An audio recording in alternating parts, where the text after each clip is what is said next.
नमस्कार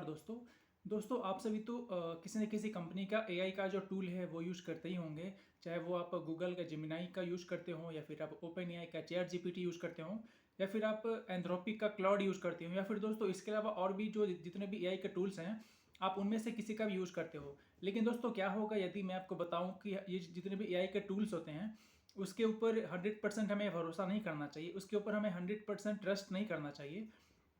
क्योंकि ये जो एआई के जो टूल्स हैं या फिर एआई के जो एजेंट हैं वो भी मिस्टेक्स कर सकते हैं। तो दोस्तों क्या आप मेरे इस बात को मानेंगे या फिर नहीं मानेंगे? लेकिन दोस्तों एक रिसर्च के अकॉर्डिंग ये जो एआई जो होते हैं वो मिस्टेक्स भी करते हैं और गलत आंसर भी हमें दे सकते हैं। चलिए दोस्तों आपको मैं इसके बारे में थोड़ा सा विस्तार से बताता हूँ।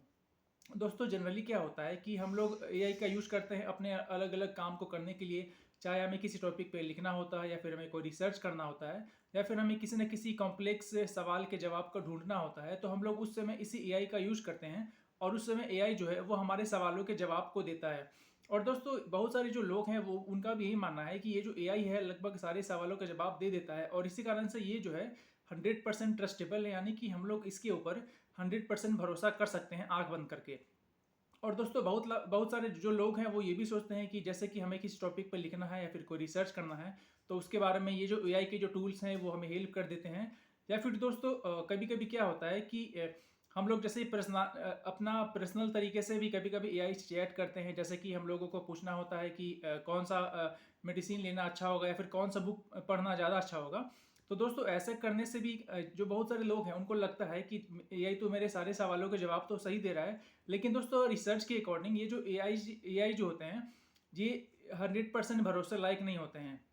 दोस्तों रिसर्च के अकॉर्डिंग क्या है, अभी रिसेंटली नया रिसर्च हुआ था तो उसमें ये पाया गया है कि ये जो एआई के जो एजेंट है वो हमें गलत भी आंसर दे सकते हैं। और दोस्तों बहुत सारे लोग क्या करते हैं कि हर वक्त एआई का यूज करते हैं, वो अपने किसी न किसी काम को करने के लिए हर वक्त एआई का ही यूज करते हैं या फिर एआई के टूल्स पे निर्भर होते हैं। और दोस्तों हम लोग जब ज़्यादा अधिक मात्रा में जब एआई से जब क्वेश्चन करते हैं या फिर जब चैटिंग करते हैं तो उस केस में क्या होता है कि ये जो एआई जो है वो मिस मैच कर सकते हैं या फिर मिस आंसर कर सकते हैं और ये हमें गलत आंसर भी दे सकते हैं।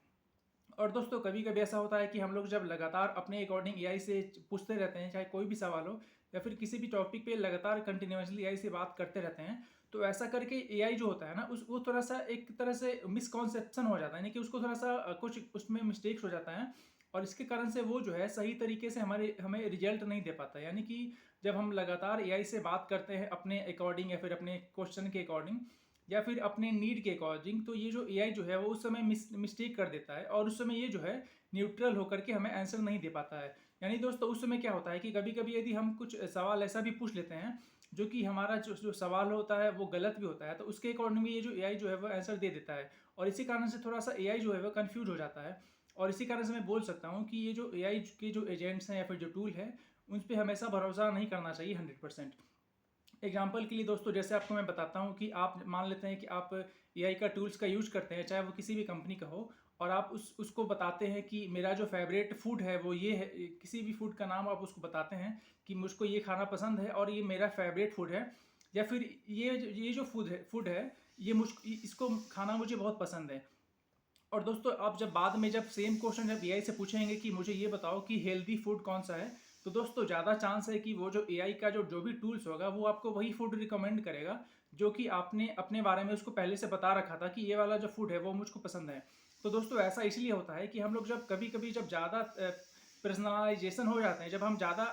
एआई से बातचीत करते हैं फिर ज़्यादा चैटिंग करते हैं, तो इस केस में क्या होता है कि ये जो एआई के जो टूल्स होते हैं वो भी थोड़ा सा कन्फ्यूजन में आ जाते हैं और इसी कारण से हमें गलत जवाब देते हैं। और वैसे दोस्तों आप सभी को मैं बता देना चाहता हूँ कि ये जो एआई के जितने भी टूल्स होते हैं वो हमारे सवाल के जवाब जैसा ह्यूमन देते हैं वैसा नहीं देते हैं, क्योंकि दोस्तों इसके पास ये सारे जो एआई के जो टूल्स होते हैं वो हमें हमारे सवालों के जवाब जो है एक तरह से डेटा सेंटर्स के अंदर से ही देते हैं और वहाँ पे जो इन्फॉर्मेशन जो पहले से फीड है, जो डेटा पहले से फीड है, उसी के अकॉर्डिंग ये हमें सवालों के जवाब देते हैं।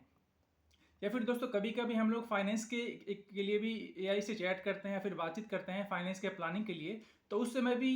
एआई जो है हमारा जो पहला जो स्टार्टिंग का जो कुछ चैटिंग जो रहता है उसी के अकॉर्डिंग बाद में जो है वो आंसर देता है और इसी कारण से दोस्तों ये जो है हमें बाद में फाइनेंस से जुड़ा हुआ जो इन्फॉर्मेशन देगा वो हो सकता है कि गलत हो सकता है। अब दोस्तों आपको मैं यहाँ पे बताता हूँ कि आखिर में ऐसा क्यों होता है, इसके पीछे का रीजन क्या है। तो दोस्तों जैसे हम सभी जानते हैं कि जैसे हम लोग अपना स्मार्टफोन यूज करते हैं या फिर कंप्यूटर यूज करते हैं या फिर लैपटॉप हो या फिर कोई भी डिवाइस यूज करते हैं, तो उसमें क्या होता है कि मेमोरी होता है, हम लोग उसमें ज़्यादातर स्पेस देखते हैं, मेमोरी देखते हैं। तो दोस्तों ये जो एआई के जो टूल्स होते हैं, यानी एआई के जो जो भी एजेंट्स होते हैं, उन सभी के पास भी स्पेस होता है जो कि लिमिटेड स्पेस होता है। और दोस्तों हम लोग इसको कहते हैं कॉन्टेक्स्ट विंडो, यानी कि ये जो एआई के जो टूल्स होते हैं या फिर जो एजेंट होते हैं, इसका जो मेमोरी होता है, यानी इसके अंदर जो स्पेस होता है, उसको हम लोग काउंट करते हैं कॉन्टेक्स्ट विंडो।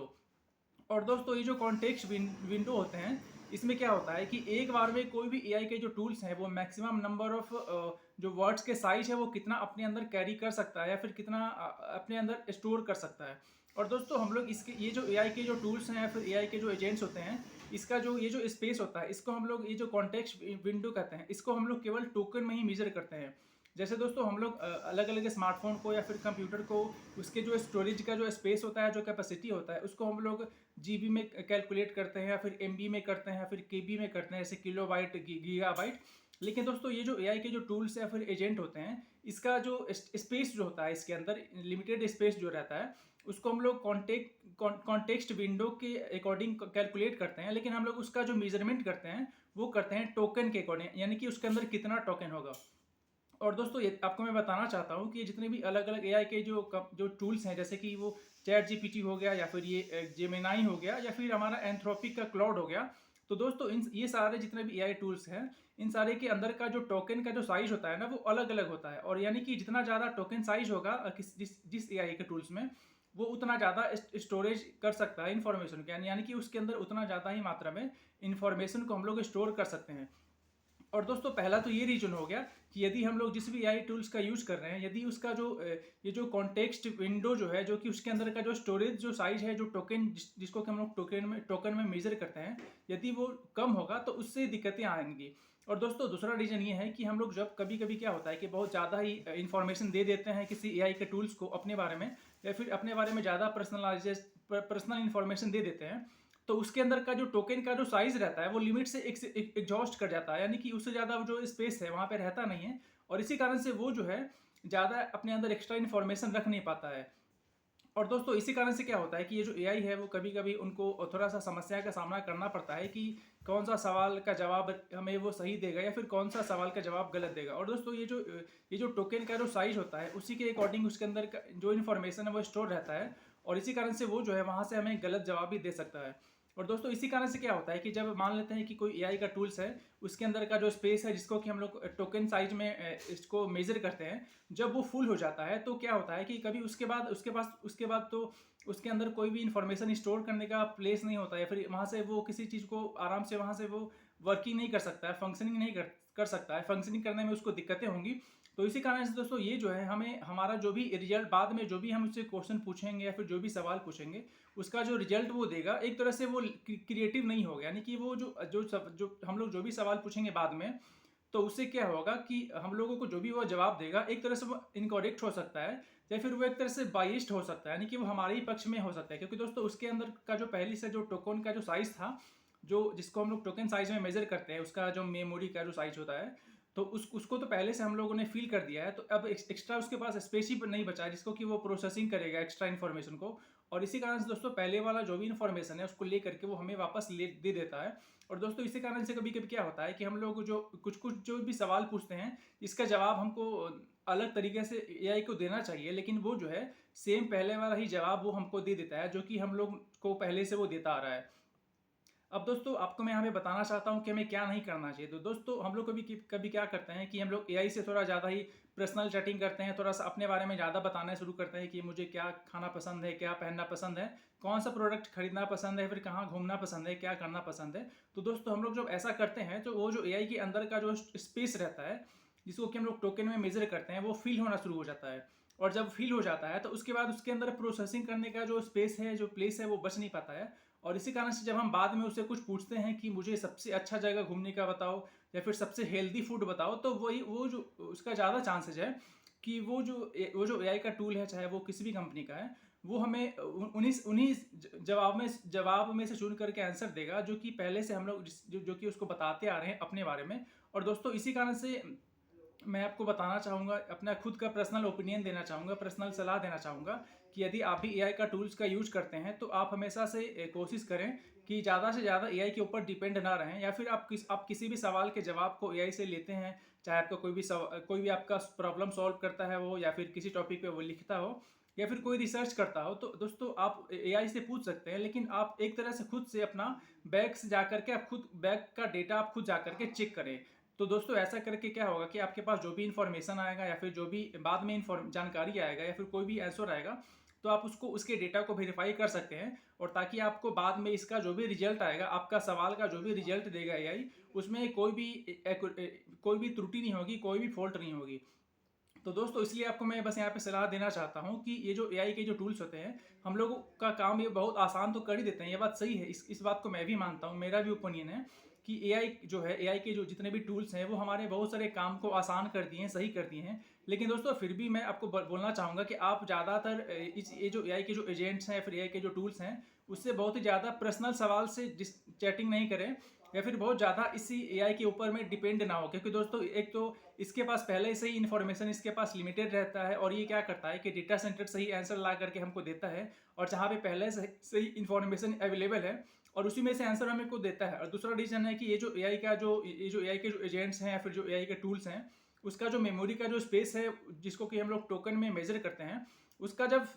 जब साइज है, उसका जब स्पेस जब फुल हो जाता है टोकन, ये एआई के टूल्स का या फिर एजेंट का, तो क्या होता है कि उसके बाद ये जो है हमें सही तरीके से आंसर नहीं दे पाता है, यानी कि हम एक तरह से मैं बोल सकता हूँ कि उस समय बाइस्ड होकर के, यानी पक्षपात करके ये आंसर देता है। यानी कि हम लोगों ने पहले इससे जो चैटिंग कर रखा है, यानी पहले से हम लोगों ने अपने एआई के टूल से या फिर एआई के एजेंट से जो बातचीत कर रखा है, उसी के अकॉर्डिंग ये जो एआई के जितने भी टूल्स हैं या फिर जो एजेंट हैं, वो हमें उसका जो जवाब है वो हमें देता है।